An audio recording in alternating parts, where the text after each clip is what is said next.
Chapter 11. To the ancient Mayans, the kapok tree was sacred. The souls of the dead, eager for the grace of heaven, were said to climb the kapok's branches to get there. The legend gave Philippakos pause as he used his shears to prune back the kapok's lowest tier of leaf-covered branches.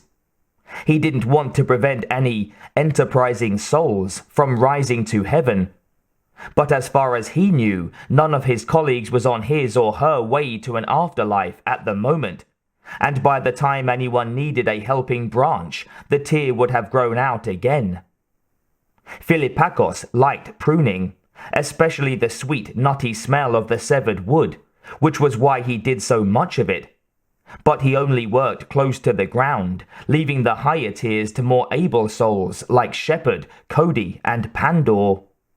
The last thing he wanted was to break his full neck and leave a power struggle in his wake. He chuckled at his own joke, as if any of his people would want his job when he was gone. But isn't that all the more reason to live forever? His thought was interrupted by a buzzing in the open breast pocket of his jumpsuit. Fishing out his small comm unit, he depressed the receive button with his thumb. Then he said, "Philippakos here." "It's Shepherd, Phil. I'm reading a ship on the long range. Looks like a cargo hauler." They hadn't seen a ship other than a supply vessel in years, and it could hardly have wound up there by accident. "Have they tried to communicate?" "Not yet," said Shepherd. Philippakos looked regretfully at the half-shorn kapok and said, "I'm on my way."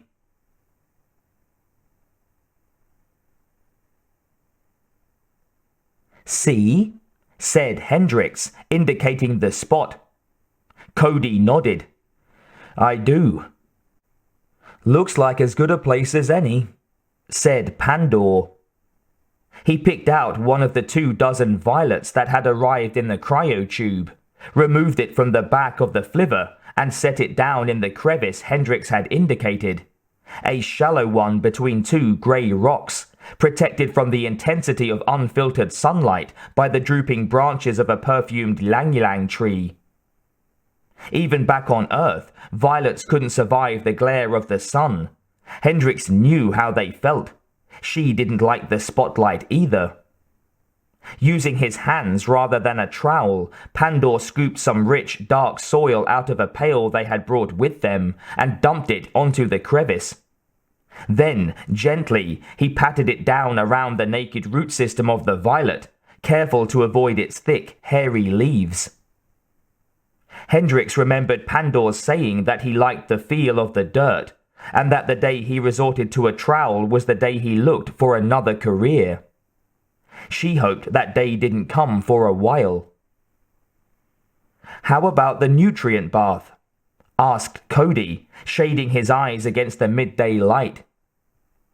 Pandor looked at him. "I didn't bring it. There are plenty of nutrients in the soil." Cody frowned. "As long as we've got the stuff, why not use it?"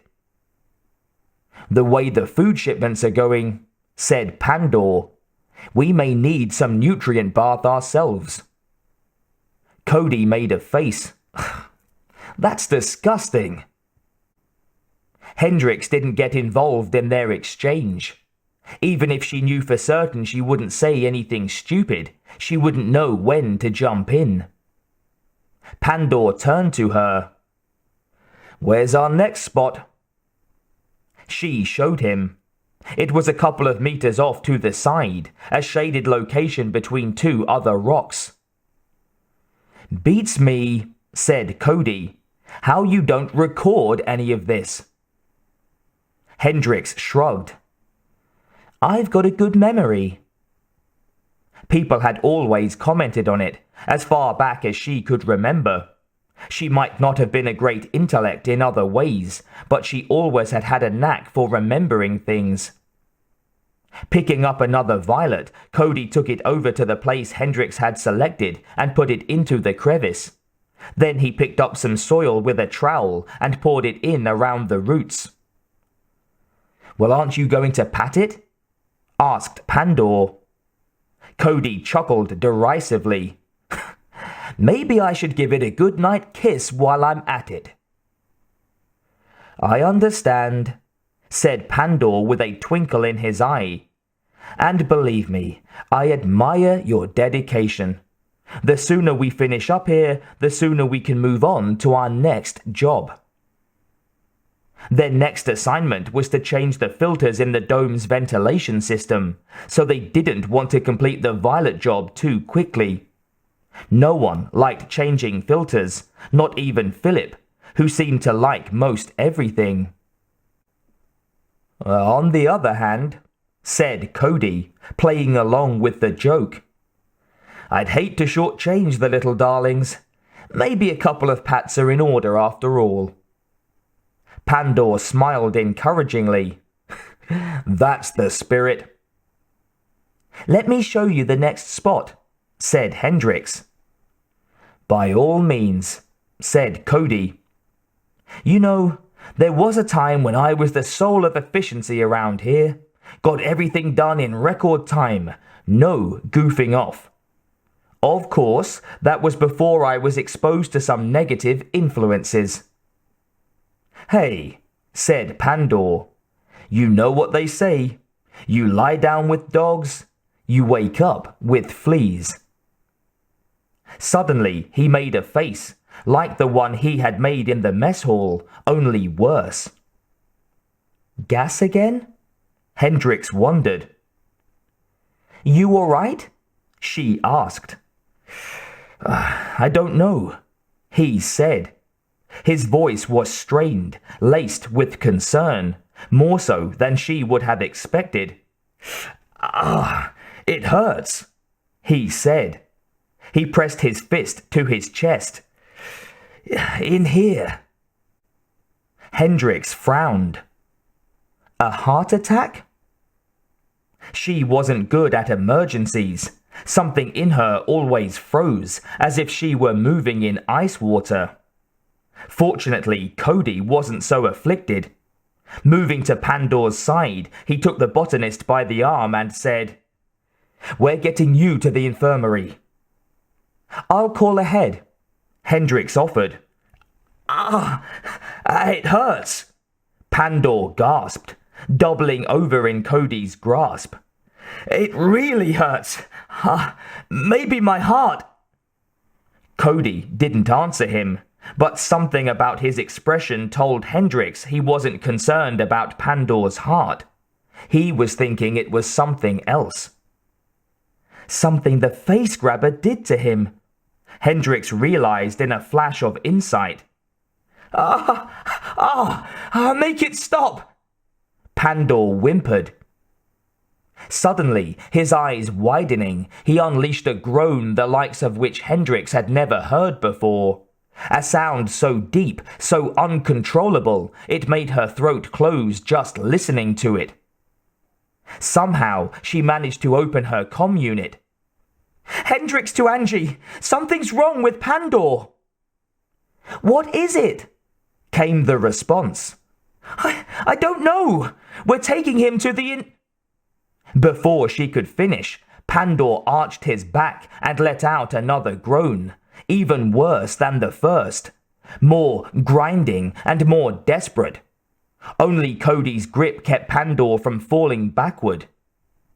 "Screw the infirmary!" Cody barked, loud enough to be heard over Hendrix's comm unit. "We need a portable here on the double!" Pandor's hands clutched, claw-like, at his chest, his face caught in a rictus of agony. He seemed desperate to say something, to tell them what he was feeling, but his words appeared to catch in his throat. "Help him!" Hendricks thought. As if to reinforce her plea, a shriek erupted from Pandor's lips. And in the same moment, Hendricks noticed something dark and red bloom between the man's hands. a stain that looked too damned much like blood. As if he had stabbed himself. "But that's impossible," she insisted.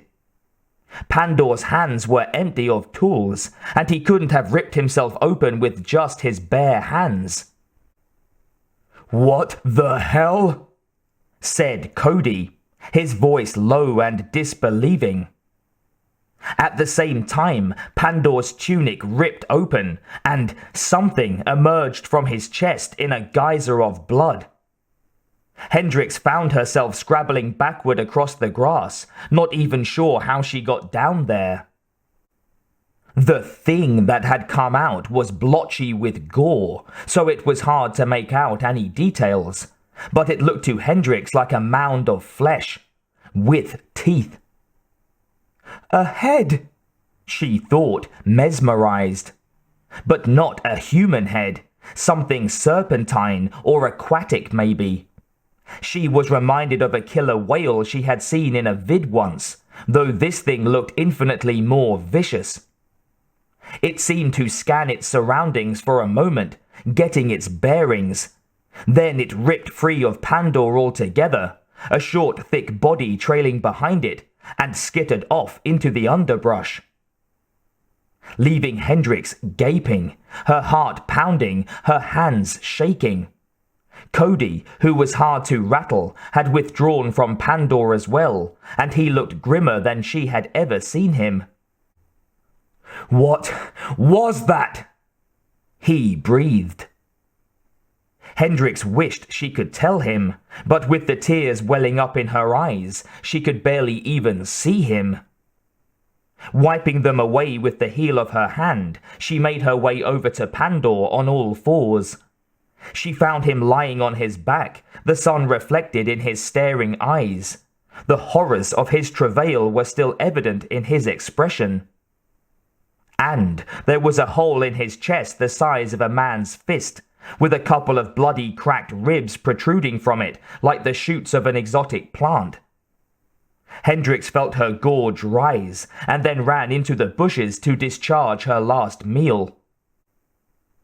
As if from a distance, she could hear Cody addressing his comm unit. "Phil," he said, his voice heavy and mournful. "Would you answer me, please? Phil?" Hendricks was grateful for one thing. She wasn't the one who had to give Philippakos the news. By the time Philippakos reached the control center, the cargo hauler was within an hour of the colony. "Still no word from them?" he asked Shepard. "Nothing," the safety officer confirmed. "And I don't want to speak for the whole colony." "Allow me then," said Philippakos. Sitting down behind a workstation, he sent out a standard overture. For nearly a minute there was no response. Then the room filled with a strange voice. It was feminine, but not at all pleasant. "Botanical colony," it said. "We read you. Go to visual." "This is Domes Epsilon," he said, switching to a full audio-video array. "Please identify yourself." The woman's features weren't unattractive.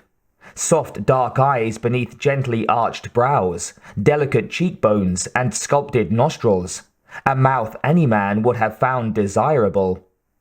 But there was also a hardness to her, a bitterness and a resolve that he found intimidating. Not that he would let her see that. As far as she was concerned, he wasn't scared in the least. "Are you the one in charge there?" she asked, ignoring his request. "I am," he said, doing his best to remain professional. "You need to open a supply bay to us." Shepard's expression turned disdainful. He seemed to be asking, "Who the hell does she think she is?" But it was Philippakos' job to remain detached in situations like this one. Holding a hand up to calm his safety officer, he resumed his conversation. "I beg your pardon?" he said. "You heard me. A supply bay." "What's your business here?" Philippakos asked. He felt his comm unit buzzing in his pocket, but he ignored it. He had what was clearly a more pressing matter at hand. "You've been exposed to something you don't understand," the woman said. "We're your only hope of surviving it, but you have to do exactly as we say, and you have to do it now." He felt her eyes boring into him, fixing him on the spits of their urgency. "I see," he managed to say. "And to what exactly have we been exposed?" "An alien creature," she said. "One with an irresistible urge to kill." She leaned forward slightly. "Any of your people encounter anything odd recently? A big leathery egg, maybe?" Philippakos felt the blood rush to his face, betraying him. The woman cursed softly. "Has it opened?" "What if it has?" he asked uncertainly. His comm unit continued to buzz. Whatever the problem was, it would have to wait. Then the woman said, "You've got even less time than I thought." The thing in the egg. Its job was to latch on to a host body, shove an appendage down its throat, and deposit an embryo into its chest cavity. So one of you is carrying a developing alien inside him. "That's absurd," Philippakos said. "You won't think so when the embryo comes out." His eyes narrowed. "What does that mean?" "It makes its own birth canal," the woman explained, her mouth quirking on one side in a parody of a smile. "Once you've seen it, you won't forget it. It's an image that tends to stay with you." The colony director swallowed. "No one here is carrying an alien embryo, I assure you. What's more, How do you know?" she interrupted. "Have you checked?" They hadn't, of course. Why would they? There was that shadow on the resonance screen, though it hadn't occurred to anyone that it could be an embryonic life form. "Whatever has happened," he said, knowing it was an admission that something had happened, "we will take care of it ourselves, with the options we have at our disposal." "You don't get it," the woman said, a current of anger rising in her voice. "You can't take care of it. Without our help, all you can do is die." "Is she nuts?" Shepard asked. Philippakos wanted to believe it, but he couldn't. She knew too much about what had happened to Pandor. But he also couldn't allow himself to trust her.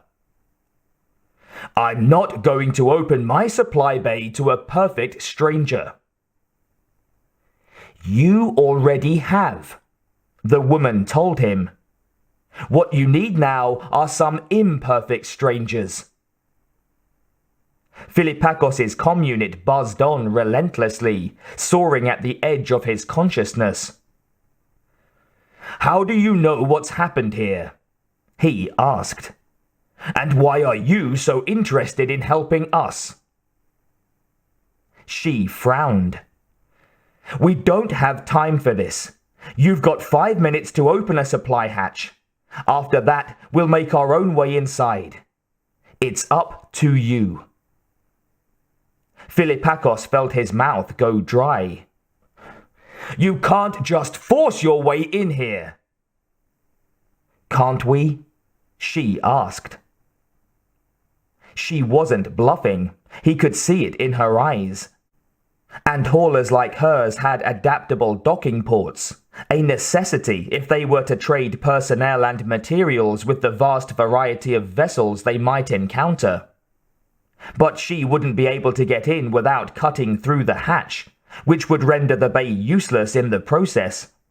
And without a working supply bay, the colonists would be forced to resort to their backup facility to receive basic supplies, an unacceptable state of affairs. Because if the backup malfunctioned, they wouldn't be able to abandon the domes in the event of an emergency. And though they had yet to experience a problem of that magnitude, at least one other domed colony had done so. Nor was anyone on Earth going to authorize a repair of their supply hatch. They were lucky to get fresh food occasionally, much less a repair crew. Plus, Philippakos thought, there's no telling where these people will stop. In the course of their hunt, they might compromise the integrity of one of the domes, forcing the colonists to isolate it and shut it down, and take a chance on losing whatever precious flora was growing there. He wished the colony had been built with an eye to repelling intruders. Unfortunately, its architects hadn't expected the place to become a raiding target. All it held were plants, after all, and few of them had any value on the black market. 4 minutes and 30 seconds, the woman told him. "What are you going to do?" Angie whispered. What indeed? He wondered. He almost told the hauler to go to hell. The words were on his tongue, full of spite and fire. Then he saw a text message appear in the upper right corner of his screen, something from Cody, and thought, "My God."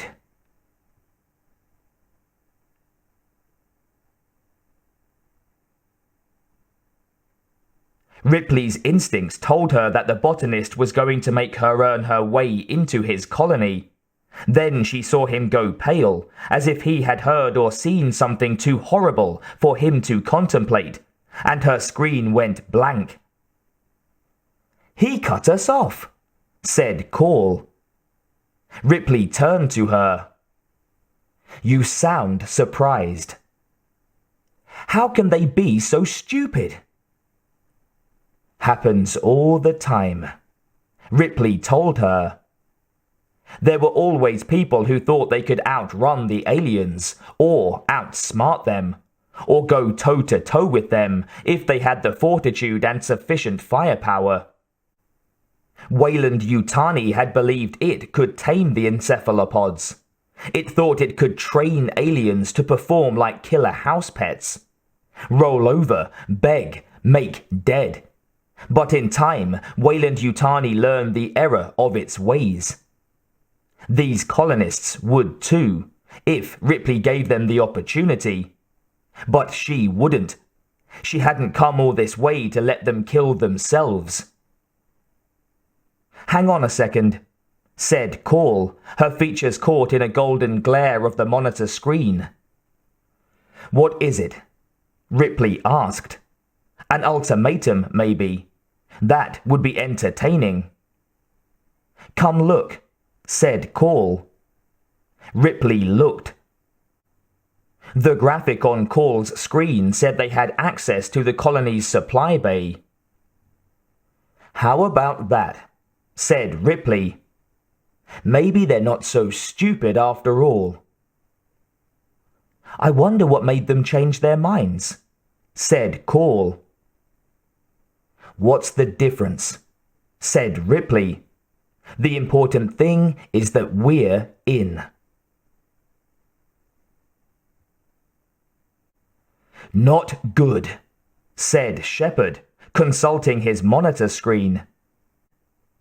Philippakos didn't respond to the remark. He was obviously too shaken by what had happened to Pandor, too deep in shock and mourning to be easily roused. It wasn't just that Pandor had died. It was the way he had died.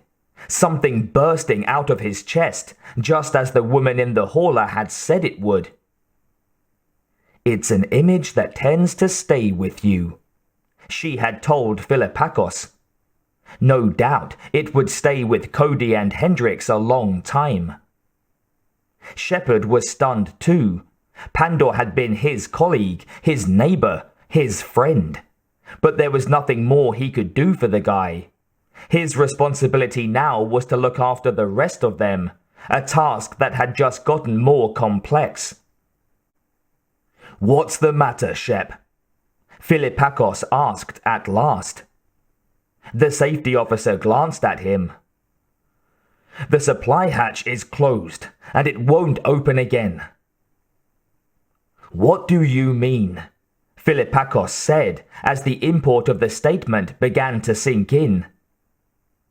"It won't respond, which means the people from the cargo hauler can't get inside." Philippakos made a visible effort to pull himself together.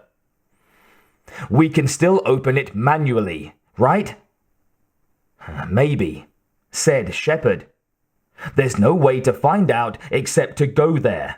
But to do that, we'd have to cross domes 2, 3, and 4. And if that alien is 1/10 as deadly as the hauler woman says it is..." Philippakos winced. "What's the alternative?" "The backup bay," said Shepard. "But that's even farther away." "Get me the cargo hauler," said the administrator. "I have to tell them there's a problem." But they were in a deeper hole than Shepard had thought, because when he tried to open a link, he found the comm system was down too. "You're not going to like this," he told Philippakos and imparted the details. The director slumped in his chair. "So not only can we not open the hatch, we can't tell our new friends out there that we've got a problem." "That's about the size of it," said Shepard. "Seems like quite a coincidence," Philippakos observed. Shepard thought so too. Apparently someone was trying to keep the colonists from receiving outside help. The first question he had to answer was who. The second was why.